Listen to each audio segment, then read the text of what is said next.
Once again to the Our World Media Network. I'm Wayne Gilman, host of The Urban Algorithm on this Saturday, October 22nd, 2021. Time is flying by this year. It's going quickly, far more faster than I wanted to. But I want to say that it's great to be here. We're in the midst of the fall season, and we're sort of overcast here in New York.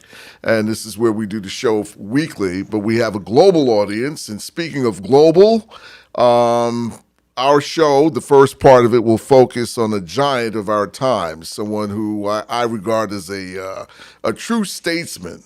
And we're talking about the life and times of the late Colin Powell. It's kind of hard to even say late at this juncture. You know, to me, he's still very much a part of what we've been in this country over the last 50 plus years, at least during the course of his life. And we were all really shocked and saddened to hear of his passing earlier this week. And for this particular segment, and I want to just welcome my special co-host for today. We're going to do a full hour. We have none other than retired broadcast executive and political analyst and good friend Reggie Thomas, who's on screen with us now. Welcome, Reggie. Hey, Wayne. And Thank you. How you doing today? I'm hanging in here. And, I want to hit the ground running because we have a special guest. Hopefully he's still with us. Dr. Carl B. Rodney, publisher of the Carib News, the gold standard in the Caribbean community here. Dr. Rodney, are you there? Okay, I just got a call. So what we'll do until we can get Carl on the air, Reggie, I was stunned when I heard about Colin Powell's passing. Yeah, I was too. As a matter of fact, it's a shock to the system when you wake up and the first thing you hear is about the death of an icon such as he. And it was very interesting because I have a son who's a major in the Marine Corps. Mm-hmm. And if you remember earlier this week, I sent you a picture of him with Colin Powell. Right. And my son was rattled because he looked up to General Powell as the consummate officer, officer and a gentleman. And it was very interesting. I was talking to someone yesterday, and they were riding around in their community, and they said, "Why are these flags that have staff?" And I said, "Oh, that's because General Powell died." He said, "But he died a few days ago. I mean, really?" And I said, "He's a major, major statesman in this country. I mean, General Powell was asked to run for president by the Republican Party. And a lot of people forget that. And it's very possible, yeah, and it's very possible that he could have won because his polls were phenomenal, and in fact, he could have been the first black president. And so the thing is that when you look at the fact that he was the chairman of the Joint Chiefs of Staff, he was the Secretary of State. He has done a lot and has cemented himself as a major credit in the American fabric. Agreed. Yeah, he certainly did. And I tell you, as far as my personal recollection, I go back to the year 2000 when the Republican Party had the National Convention in Philadelphia at the Convention Center. And I remember meeting him there the first time. And it was certainly a defining moment in my life because, we heard about this war hero, this general. And of course, at that time, he had not even made it to the Joint Chiefs of Staff, if I'm not mistaken. He was in state. I think he became State Secretary after George W. Bush appointed him when he became president. But a towering figure, someone I looked up to, but someone who just seemed humble. I had two experiences with Colin Powell that just reminded. I should put it this way: I experienced twice the humility and humbleness of two charismatic figures in politics the same way. When I met Colin Powell, he said, "Hey man, how you doing?" I'm not expecting, "Hey man, how you doing?" And I'll never forget going to a Christmas party at the White House when the Clintons were large and in charge. And when I met Bill Clinton for the first time, it was the same thing, almost like as if they read the same script. Outward, very warm, caring, that sort of thing.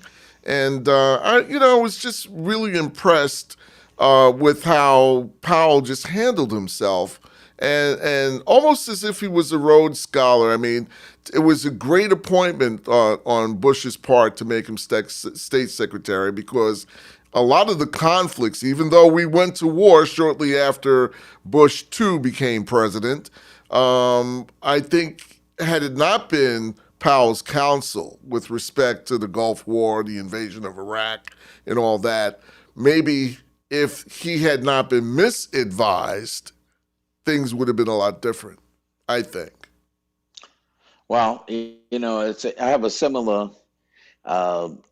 story about Bill Clinton, whom I met in Russia when I was running Metro Media.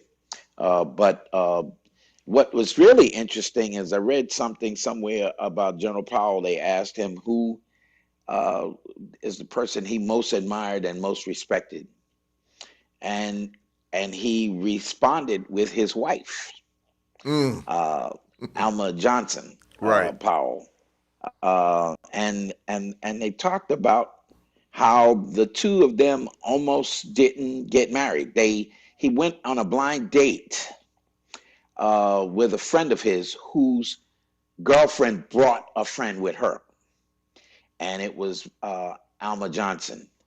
And what's really interesting, my wife works for one of the universities in Maryland, and her boss, who's the president, he and his wife were very good friends with General and Mrs. Powell. And then it dawned on me, my wife's boss is from Birmingham, and that's where Colin Powell's wife is from. Her dad was the principal of an elementary or high school in Birmingham. And so she comes from very educated stock. But that they bred one of our first black FCC Right. chairmen, Right. Michael Michael Powell. Powell. Right. Michael Powell, right. And so they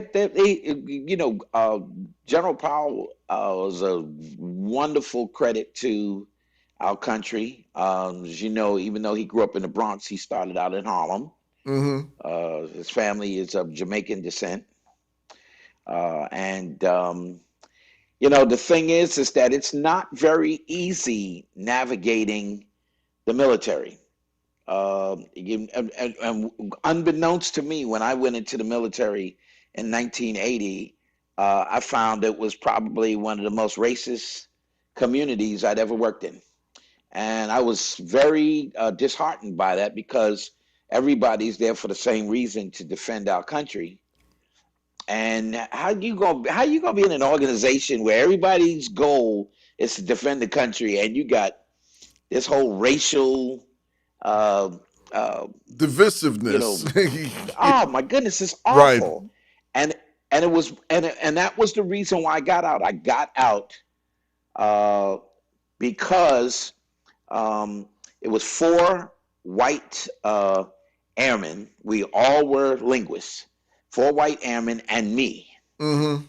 And they took the officers training school, OTS, took all four white uh, airmen, and I didn't get selected.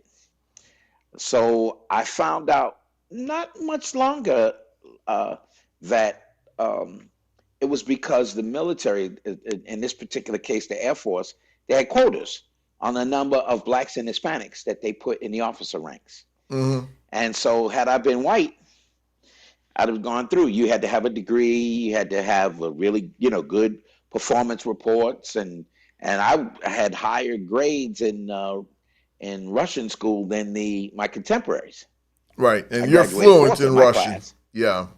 Yeah, I'm pretty good. But it was just amazing when I heard that.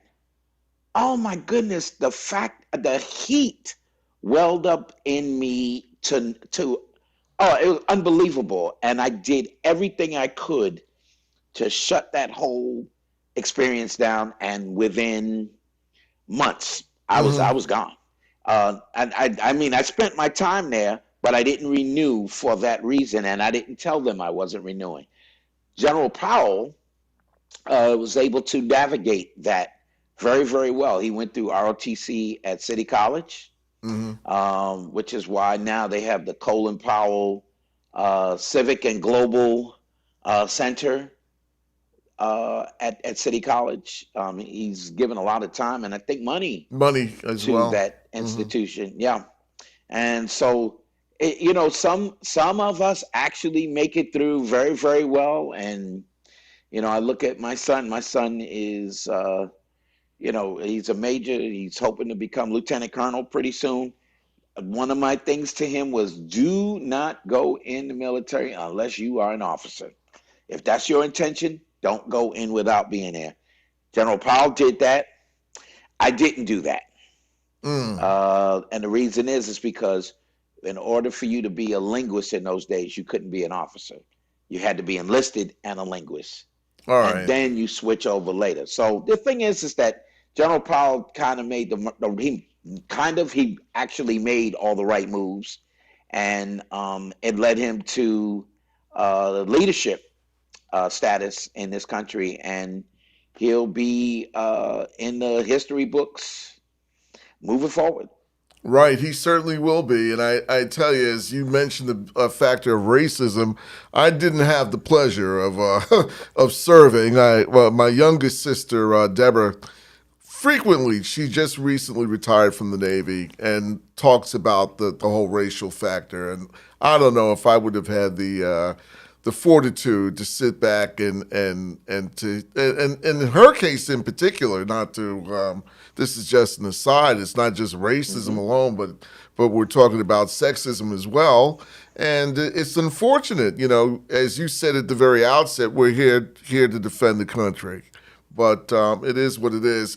We're 15 minutes past the hour, and we're going to take a little break up in here. And I'm hoping that we can get Dr. Carl Rodney with us shortly after this. So stay tuned. It's the Urban Algorithm for this Saturday, October 22nd, 2021. We'll be back with more right after this. All right, how you guys doing? Wait, how'd you get your video like that? Is that 4K or something? Right, you got us over here looking like a hot mess. No, it's actually a powerful live streaming app for Mac called Ecamm Live. You know what? Let me show it to you real quick. So you're able to use your mirrorless camera as a virtual webcam, and you can tweak the colors right in Ecamm Live using their camera effects, and then bring this video right into Zoom, Google Meet, and pretty much any other virtual meeting app. You can even stream directly to Facebook, YouTube, or LinkedIn and bring in comments right onto the video. And you can customize the look, size, and position of the comments right in the app. Or you can even add your logo to the corner of your video, or yourself, or both. There are plenty of picture-in-picture styles to choose from if you're sharing your screen for a tutorial or doing a presentation. And it doesn't have to be live. You can use it to record a course and eliminate the need to have to edit it later, all in 4K quality. And if you got a green screen, you can set it up right in Ecamm Live, and you can bring that into your different meetings. If you're feeling fancy, you can move yourself into the corner of your frame to do a commentary or a reaction video. You can even add in video clips just by dragging and dropping it in. Pretty much everything's drag and drop. Y'all follow me? Okay, good. So if you want to step it up a notch, you can add some overlays to your video, whether it's a simple graphic or you want to have some titles or other info at the bottom of your screen. You can even add animated overlays like this one or this one. And with Ecamm Live's interview mode, you have full control over the look and feel of your broadcast. And you can add branded overlays to frame you and your guests and look like a real legit broadcast. And you can save each layout as a scene and switch between them with the press of a button. You know, these days between virtual meetings, school, live streams, we on video all the time. So you just want to show up in a way where you can be confident and proud of. And for me, Ecamm Live is at the center of it all. Did y'all get all that? You were on mute.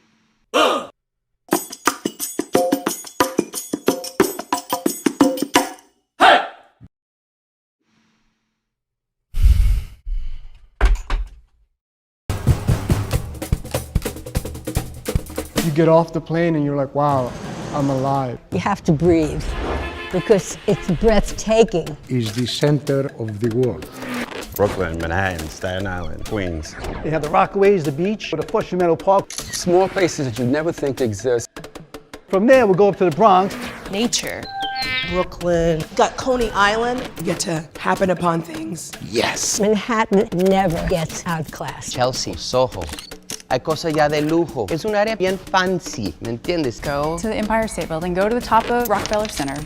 Staten Island. Staten Island. There's something for everybody. New York City's an awesome place to come with family. You got things for kids, you got things for adults. Even like museums have amazing story times.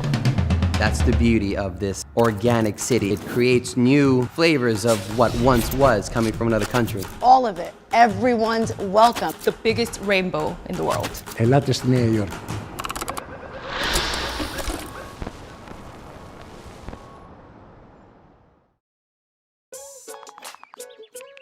Worried your friend's struggling but don't know how to reach out?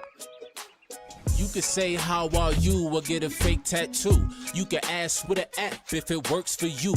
You could write him a text or knit him a sweater. If you can't be together, you could write him a letter. Whatever gets you talking.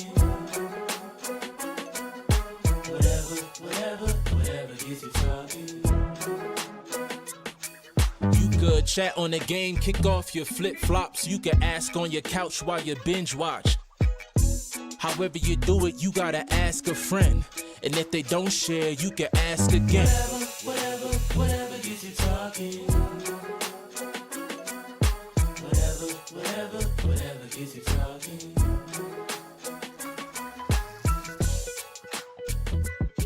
There are a lot of ways to reach out to a friend about their mental health. Learn how you can help at seizetheawkward.org. My Shiro doesn't always wear a cape, but she always has time for a hug, a smile, for going the extra mile. My Shiro stretches every dollar, puts in long hours, puts others first. But now it's your time, Mom. When you're ready to retire, we want you to be able to enjoy it. It's time to start saving now. A free 3-minute online chat can give you the personalized tips you need to start boosting your retirement savings today. Visit aceyourretirement.org. Hi, my name is Maya Delgado, and I am the brand ambassador of Kids Breakdown. And this is my demo video. Enjoy! Download app on Google Play or App Store. Create account. Choose avatar. Enter Kids Breakdown Roadmap. Roadmap consists of math, spelling, memorization, and matching mini games. After each minigame, personality and interest questions will appear to pinpoint which job may suit you best. After completion of all 8 minigames, you will be presented with jobs you may want to learn more about. Read fun facts about all the different types of jobs within the law, science, and arts career. Use your gold bricks to make your job environment fully complete. Go back and play minigames to earn more bricks if needed. I hope you enjoyed the Kids Breakdown demo video. Make sure to download today and share with your friends. This platform will pave the way for kids who are just like me, the groundbreakers of tomorrow.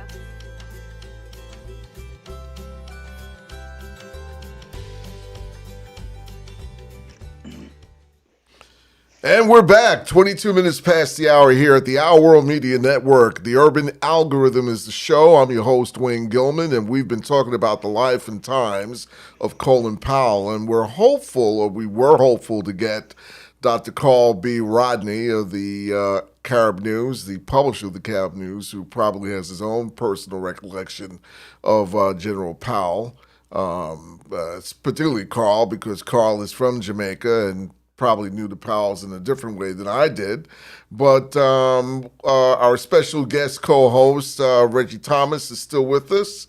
And until we could get Carl up in the next couple of minutes, when I think back of General Powell, I don't think of political affiliation. How about you? I do. Really? He was a staunch Republican. Absolutely, and he fit very snugly into whom we saw in the Republican Party in those days. Today, I don't call today's environment or today's Republicans Republicans. Oh no. This is a different group of people. Mm-hmm. This is like you remember when we were kids and you had Converses and Pro Kids, right? And then you had Skips. Yeah, these are Skips. Skips. I don't know what these folks are. They're the Skips. Very good analogy, but man. Yes, General Powell. Yeah, they're not the real deal at all. Right. But General Powell definitely fit into that mold. And yeah, when I think about Colin Powell, I think of him firmly entrenched in the Republican Party. Okay, I hate to interrupt your thought, but we are lucky enough to get publisher Rodney on the line with us, and I guess you could probably see him on the screen there. Good afternoon, Dr. Rodney. Good afternoon. Yeah, I'm sorry about the problems, the technical problems, but I know you only have a few minutes before you have to leave us. Sure. I just wanted to get your memories on Colin Powell. Well, my quick Colin Powell story is that when I was chair of the American Foundation for the University of the West Indies, we and this was back in about 2012, right? We honored Colin Powell. You know, we had the good fortune of getting in touch with him. The university wanted to honor him, and he said, "Fine, yes, he would come, and he would participate. He would do what he could to help the university," and so he came. We knew ahead of time that he was a big Sparrow fan. I don't know if you noticed, but he talks about this constantly. Two things that he does as a matter of habit. When he wants to relax and to be happy, he puts on Caribbean music. No kidding, Sparrow. Yeah, Sparrow and reggae. And then when he has major decisions to make, he would listen to his colleagues, but then he would go to his tent or his office, lock his door, put on calypso or reggae, and then that brings him into his own natural habitat, and he makes most of his big decisions doing that. So we knew that, you know, and so we had a regular band, but we had organized as a surprise to have Sparrow there. And so when he came down, you know, there was no airs about him. He came down early, mixed with everybody, and got his award. And just then Sparrow came out, and Sparrow started to sing. And Colin Powell was singing with Sparrow, word for word. I mean, all the races, and was dancing. And when he danced all night, and you know, sing was such a jolly, great experience. No airs about him, and so you saw the man. You saw him in his natural way of thinking, and a big fan of Caribbean music. And to complete the story, of course, the university is looking to raise funds, and we wanted his help. And although he has his own charity, and of course, you know, he has a center at City College that he was working on to raise funds, he did help. And in fact, got us an introduction to the Bill Gates Foundation back then, kept in touch with us around how we were making out. And in fact, when we connected that night, and he knew who I was, he gave me his private address. And so he got his Carib news every week. And if a week should pass that he didn't get it, his secretary was on the phone because he wanted that connection. And so, you know, that's a Colin Powell story that, you know, I personally experienced. I mean, I have been associated with the center at City College, and he personally, again, gets involved with the young people to provide them with guidance and resources and raise lots of funds for them too. So he's a man of deep conviction, commitment, proud of his heritage, and he talks about it not only in his book, but we did an editorial, and he had an interview on C-SPAN, and he said it is my background, it's my upbringing that gave me the commitment. An average person who would then become the head of the military and, of course, State Department in the United States. The lesson is for us is that um, people, sometimes they complain about the discipline and the harshness of a West Indian upbringing. But he said it was that discipline, it was that focus that helped and guide him and so many others. And so we need to embrace it and take some value and some care that this is what will drive us as a people. And education, of course, is key to whatever he does, but also remain just firm and connected to your roots and respect it. Dr. So that's my Grodny, comment. I hate to interrupt, and I know you only have a few minutes before you have to scoot to the funeral for the late great Mayor David Dinkins, whose loss. I could do another hour on that, but I'm going to ask you the same question that I posed to Reggie. I didn't think of political affiliation with Colin Powell because he was bright enough to know that, in spite of his attachment to the Republican Party, he endorsed Barack Obama twice, and certainly did not have any bones coming out for Biden after the last 4 years. Your take on that? Well, Colin Powell got his break. He became an intern during the Reagan administration. And so that's how he saw politics. And Reagan Republicanism is far different from what we are seeing under Donald Trump. So it's a huge difference. So he had that experience, and he got the trust and, in fact, the opportunities under a number of Republican administration.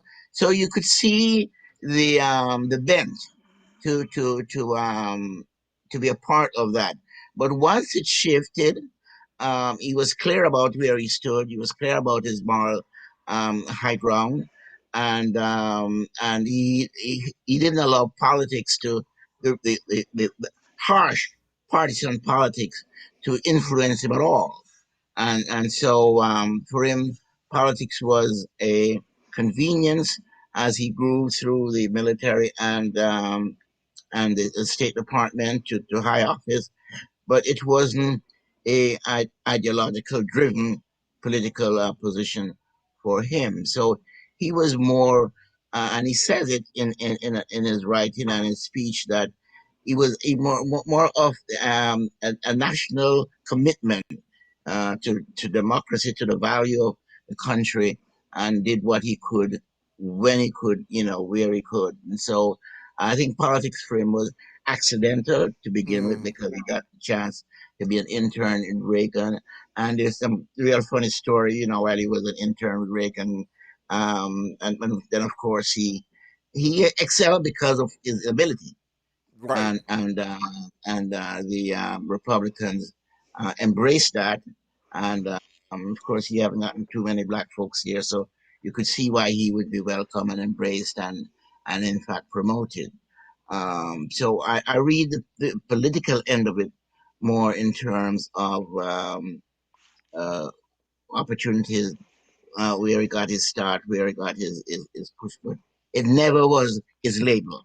And we see that, and when he endorsed Barack, and of course afterwards, and his writing and his speeches is very clear about his own ideological underpinning and his moral compass, as we would say.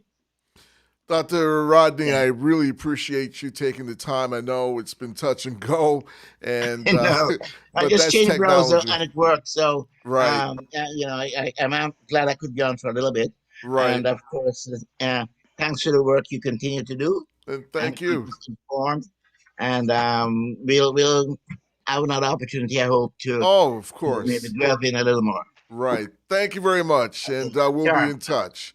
And right, we're at the end of our segment this afternoon as far as the first part of our program on the Urban Algorithm. I have to thank my producer, the distinguished Emmy-nominated Joey Swift, for having put that together at the last minute. I give credit where credit is due, except for some family members. Well, I'm saying that with one in front of me, and that's going to be our surprise guest for the second part of our program. We'll get to that in just a minute. This is the Urban Algorithm for this October 22nd, 2021, and we'll be back right after this. We all make choices. When it comes to alcohol, kids make choices whether to drink or not. Bye, Dad. Bye-bye. Remember, I'm going to Alex's party tonight and sleeping over. Have fun. Hey, have a seat for a second. Remind me about that party again? Alex is just... And adults make choices whether to talk about it. That's true of parents and every other trusted adult in a kid's life. Kids want to know our expectations when it comes to alcohol and other drugs. They want guidance and honest answers to their questions. And it makes a difference when the message is consistent and part of everyday conversations. So talk with your kids and help lead them on a positive path. Because when you talk, they hear you. For more information about talking with your kids about underage use of alcohol and other drugs, visit underagedrinking.samhsa.gov.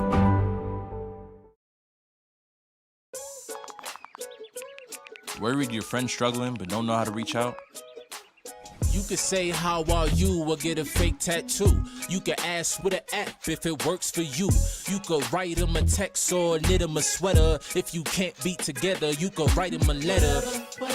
Whatever gets you talking. Whatever gets you talking. You could chat on the game, kick off your flip-flops. You could ask on your couch while you binge watch. However you do it, you gotta ask a friend. And if they don't share, you can ask again. Whatever gets you talking.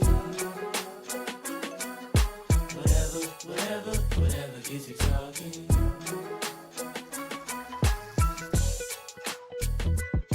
There are a lot of ways to reach out to a friend about their mental health. Learn how you can help at seizetheawkward.org. My Shiro doesn't always wear a cape, but she always has time for a hug, a smile, for going the extra mile. My Shiro stretches every dollar, puts in long hours, puts others first. But now it's your time, Mom. When you're ready to retire, we want you to be able to enjoy it. It's time to start saving now. A free 3-minute online chat can give you the personalized tips you need to start boosting your retirement savings today. Visit aceyourretirement.org. Hi, my name is Maya Delgado, and I am the brand ambassador of Kids Breakdown. And this is my demo video. Enjoy! Download app on Google Play or App Store. Create account. Choose avatar. Enter Kids Breakdown Roadmap. Roadmap consists of math, spelling, memorization, and matching mini games. After each minigame, personality and interest questions will appear to pinpoint which job may suit you best. After completion of all 8 minigames, you will be presented with jobs you may want to learn more about. Read fun facts about all the different types of jobs within the law, science, and arts career. Use your gold bricks to make your job environment fully complete. Go back and play minigames to earn more bricks if needed. I hope you enjoy the Kids Breakdown demo video. Make sure to download today and share with your friends. This platform will pave the way for kids who are just like me, the groundbreakers of tomorrow.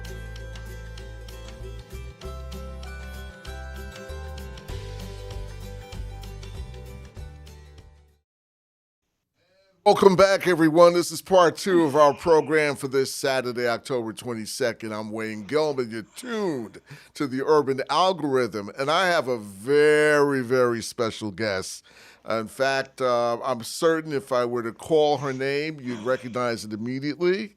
And if I were to call her daughter's name, that goes without even saying. But I am honored And this is a seminal moment in my lifetime because it's rare that I get an opportunity to have family on the air with me. Back in the day, they used to beat me when I was working at the other place. What do you bring her up here for? All that stuff. No, I'm only kidding aside. But, Reggie knows what I'm talking about. But I have none other than Talita Gilman Long, the mother of legendary actress, movie star, philanthropist. I haven't gotten anything, but educator. She's my boo. Talita and I go way back. We spent time sleeping together as kids. Oh, really? Yeah. I said as kids. I didn't even think of what, please. You're Talita, my first cousin. Yeah, and you're my first and only. Well, I shouldn't say that because you got a lot of cousins. We have a lot of cousins. Yeah, our father and my father, your father were 2 of 7, and all of them had 10 kids. So we populated the earth. There are Gilmans all over the place. For sure. Thank you for taking the time, and thank you for even taking an hour or a day just to be with us here today. My pleasure. And the deal is that with all due respect, I always give Nia my props. Nia Long, who we're speaking of, the actress. I mean, it's hard for me to even say that she's a legend, but she's earned that status appropriately, and you did job well done, I have to say, on that. But like with every man, there's a good woman. With every child, there's a good mother. That makes sense. And I mean that honestly. Yeah. In fact, in doing some research for this segment, I was watching on YouTube, and I saw a segment with her, Stan Lathan's daughter. I can't think of her Sanaa Lathan, and Taye Diggs and Oprah Winfrey.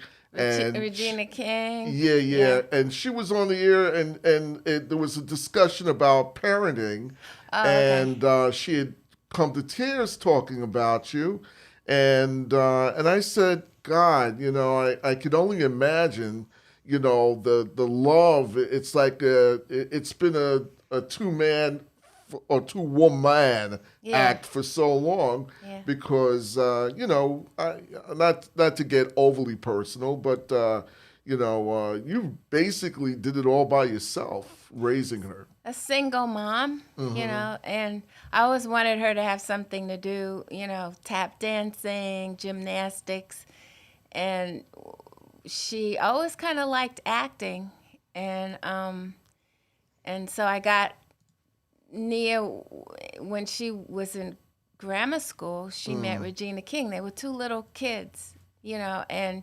she introduced us to Betty Bridges, who's Tar Bridges' mother. Mm-hmm. And she trained, and she's my best friend. And she trained Nia, Regina, Sanaa. She has so many clients because the industry knew how well she trained Todd Bridges. So they said, well, let's let her start a school. And they helped her to start a school. And she did really well. Right. Yeah, and she never charged anybody any money. Maybe the first time just to see if they were going to be interested and committed to it. But other than that, she trained a lot of those kids for free. And it's not easy breaking into the business, and I can only imagine what parents go through. I had the honor of meeting years and years ago. It's a funny, quick story. Elvira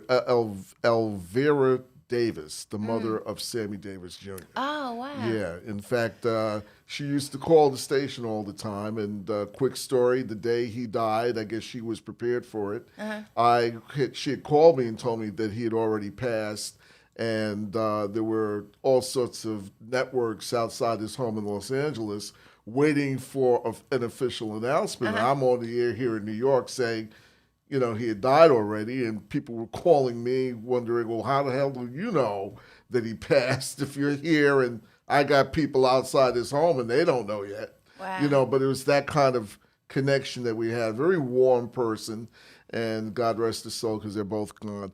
But my point is it's just not. I got a sense as far back as that, having to raise a child by yourself, and she too was a performer like yourself. You know, it's tough. Yeah. Well, she started at 8, so Betty had her from 8, and by the time she was 19, things had started to open up, and then she went to New York and did Guiding Light. Right. And I worked at CBS when I was in my early 20s for many years as a graphic artist. I remember. So that was kind of interesting that she landed there, Yeah, and I'm glad that you point that out, because the focus I really wanted to zero in, because I know she gets a lot of attention, but you've done, apart from being a great mother, you're an educator. I taught for 25 years. I was an art specialist.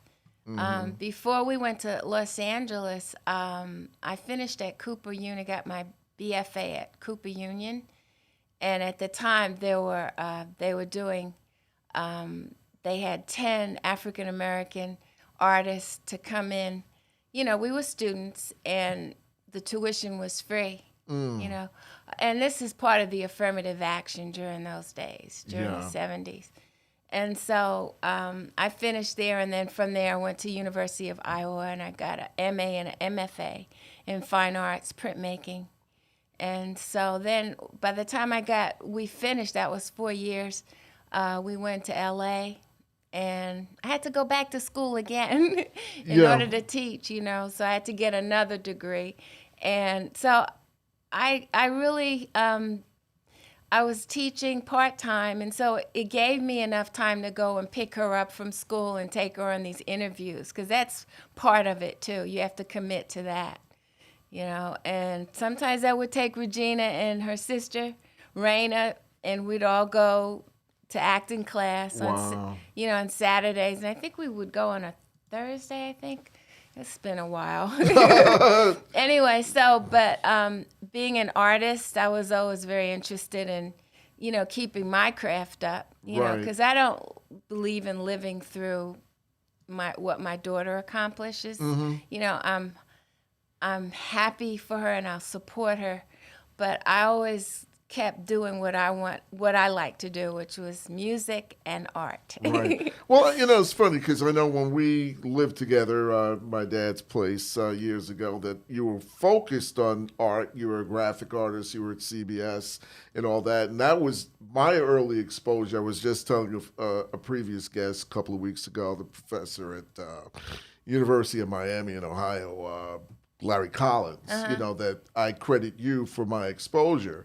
I did not know the dollar value to a lot of the things that I was seeing, as I was telling him that I never forget attending an event at the Fine Arts Factory here in New York, an art exhibit a number of years ago. And I saw at the bottom of the painting that I was about to purchase 17.5 at the bottom. Wow. It wasn't, to me, I thought it was $17.50. Oh. So I walked out, I had my wallet open, was about to hand him a 20 and got roundly embarrassed. Exactly. Yes. And my girlfriend at the time certainly, knocked my head over. How do you do that in front of me and blah, blah, blah. That's another story. Yeah. But the deal is that, your work is so intriguing. I was just sharing you shared the book, I should say, with my boss here, Pauline Swift, and her son, Joey. And some of the things that you've been able to do, that you've taken the time, it's painstaking work, it looks like. Yeah, but it's when you're doing oils and when you're drawing, I started at the Art Students League when I was like 15. Mm-hmm. And the first thing when I walked in the studio was a nude model. And the teacher was in there, and you see all the people, but that was my first experience. And even to today, I still draw from the model, because that's where you get your drawing skills, And so that has always remained. I still go to class. Since the COVID, they kind of temporarily stopped a lot of the classes, and so I'm still painting, and I'm still writing music, and I'm still singing, just because I'm up there. Doesn't mean I stop. We're all up there, and you certainly don't look a day over. And speaking of all that, I don't want to be rude, but I know Reggie Thomas is still on the air with us, I hope. Or I get carried away. Is Reggie there? Oh, can you hear us? Okay. Yeah, I was just wondering, I want to bring you into the conversation. I get so mesmerized when I see my cousin, Oh. And it's just one of those things. And I was just wondering if you had any questions to ask.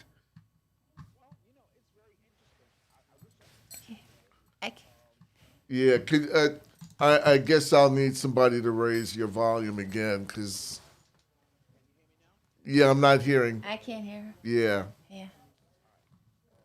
I don't know why. All right.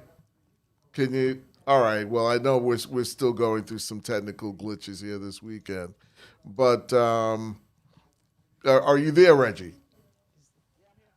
Okay. Yeah, I can hear you faintly, but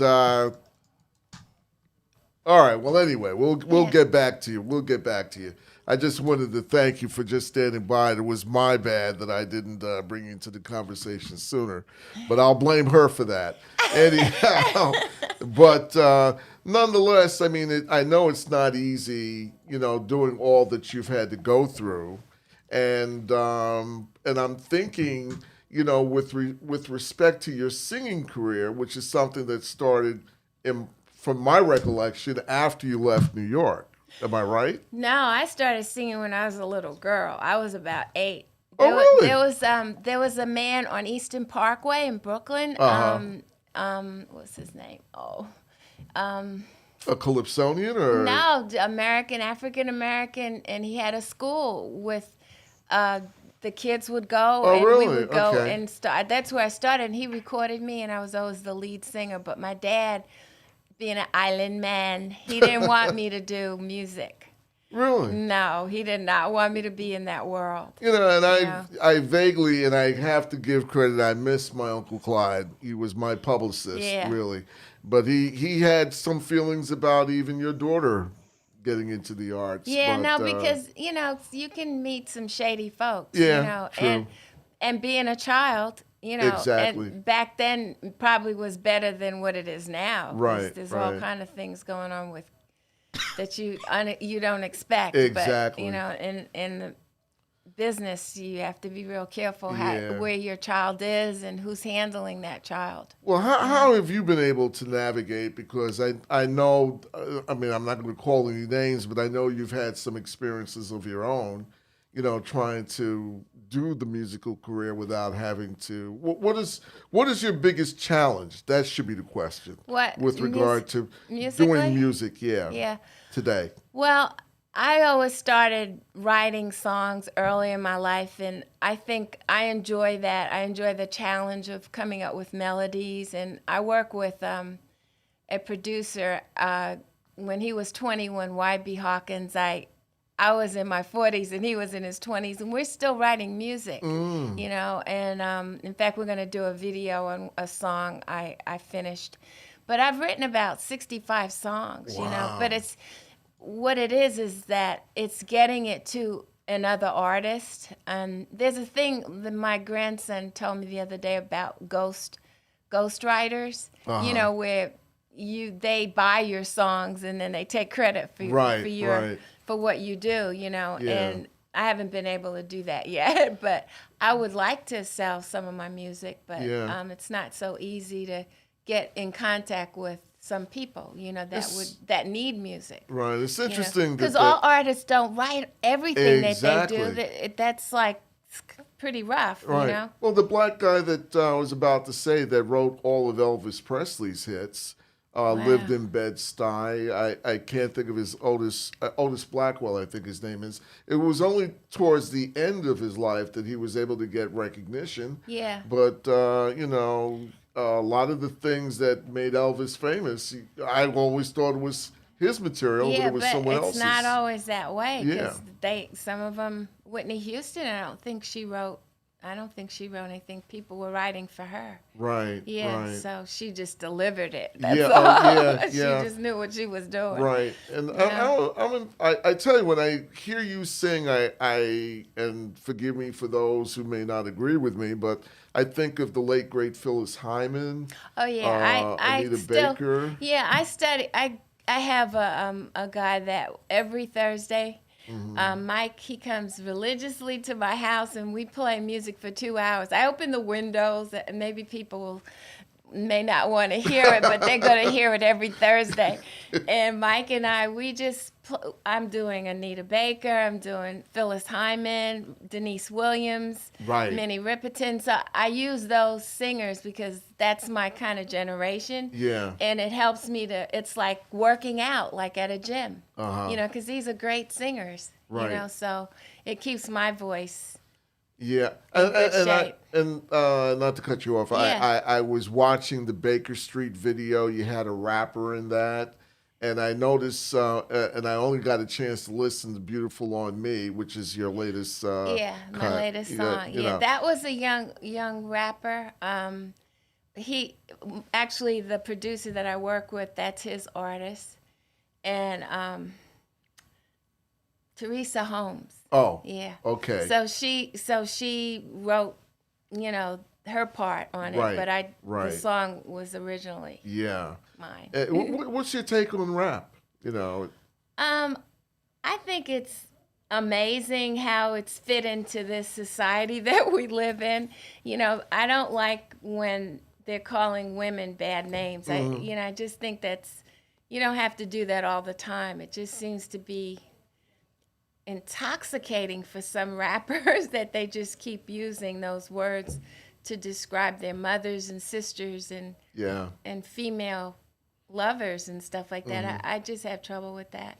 Yeah, I'm amazed by it too. I mean, there's without question a lot of it is misogynistic, but what also gets to me is the frequent use of the N-word, and that these young white kids, from time to time I'll drive through parts of the suburban section of New York and places where we're not necessarily in the fore, and you see them, acting like as if it's a normal experience, to call one another the N-word, and they got the boom boxes and they're laughing and joking. And I take offense to that. Yeah, they do. They say it and not in the same tone as Jim Crow, but they're saying it in an affectionate way, but they're not allowed to they shouldn't be doing that. Right, right. Yeah, right. Towards each other or another black kid, they may say something like that, But so I'm very curious about that, and I know there's so much that we could talk about,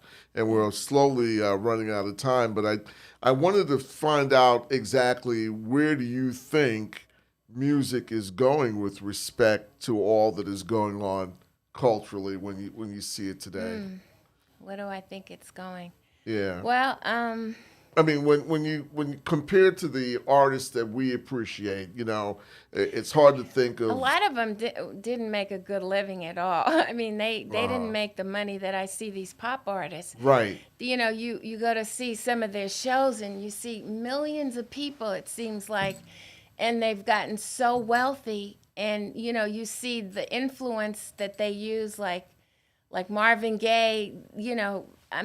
A lot of these artists suffered, especially the R&B artists. Right. They suffered. They didn't have the money that these kids are having now, and so we need to take that money and pool it. I know I'm not answering your question, but I really think they need to do really good things with that money collectively, not only to enhance their own life, but also to enhance, to bring more opportunities to the community and to black children that need an open door to learn different things that they can't afford, so that you got to give back.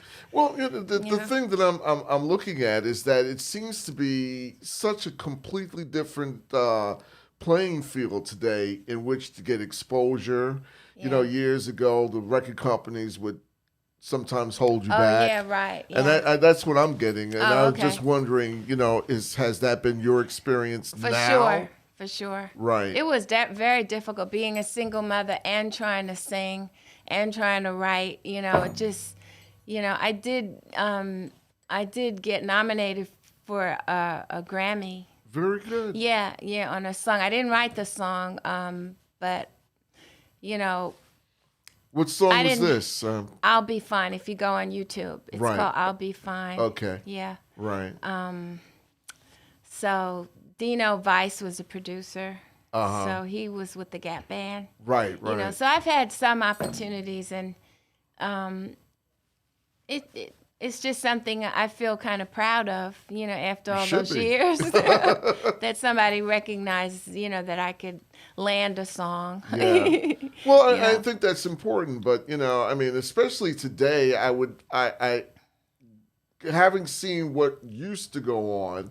I remember back at the music station I worked at, there was one day out of the week they called Record Day, and then all the promo guys would sit up in the reception area. There'd be like 10 of them at a time, and they'd come at a certain hour, and they waited for the program director. In this case, I'm speaking of the late great Frankie Crocker, who basically did a lot to revolutionize radio back then. Yeah, and they all had records to force, CDs and trying to get on the air. Yeah. And then today, everything seems to be so simple that you could just put something out on YouTube. Yeah, right. I've learned some new things too. Which helps, but you have to have high heels and eyelashes and all kind of tricky clothes. Well, and I says, I hate wearing clothes. I wear clothes, but it's like the dress up stuff. It just wears me out. That's just not something I'm that fascinated with fashion and stuff like that. You. Yeah. I feel the same way about being in front of a camera myself for the first time in years. But I get it that they have to. The designers, everybody's making money, everybody's interacting. Right. It's just different. Gotcha. So right. I admire it. I think it's their turn. Toledo Long, I want to thank you profusely and I know I owe you dinner after this. For sure. Yeah. That's my cousin. Okay, I understand. But honest to God, we're going to have you back, hopefully under better circumstances, because we have a couple of glitches with the studio today. But, nonetheless, I'm come back. Glad to have you here. And we could do you virtual. We want to get Betty Bridges on for sure. I want to hear her story. And I admired her. I'm not going to go graphic at this point in my life. But anyway, that's today's show. Toledo Gilman Long has been my special guest for this segment. I want to apologize to Reggie Thomas, who, is back with us as I close the show. Anyway, Reggie, we'll have... I was here the whole time. Oh, yeah. No, I don't know what happened. I wanted to bring you in, but I couldn't hear you. But maybe that's on this end, But, I'm at that age now. I don't see well. I don't hear well. But anyway, I want to thank everybody for having been a participant, and I hope everyone who was watching and listening that they could give us a thumbs up, or as they say in the vernacular, a cup of coffee. And if you didn't like what you see, as I say every week, that's it. Just keep it to yourself. But this has been the Urban Algorithm. I'm Wayne Gilman, and you have been tuned to the Our World Media Network. And we thank you for being a part of this, and we'll be back with you soon, real soon. Take care.